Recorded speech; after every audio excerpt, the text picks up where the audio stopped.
ষড়ঋতুর বাংলাদেশে সারা বছর জুড়েই চলে প্রকৃতির বৈচিত্র্যময় রূপ প্রদর্শন। তবে বৃষ্টির সাথে বাঙালির রয়েছে নিবিড় সম্পর্ক।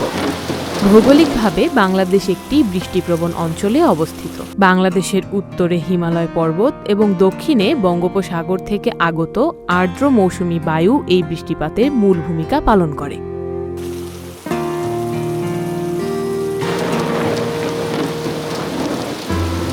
বর্ষা মৌসুমে বঙ্গোপসাগরে সৃষ্ট নিম্নচাপ এবং সমুদ্র থেকে উত্তরের দিকে প্রবাহিত আর্দ্র মৌসুমী বায়ু বৃষ্টিপাতের মূল কারণ। সুপেয় পানির অন্যতম উৎস এই বৃষ্টিপাত।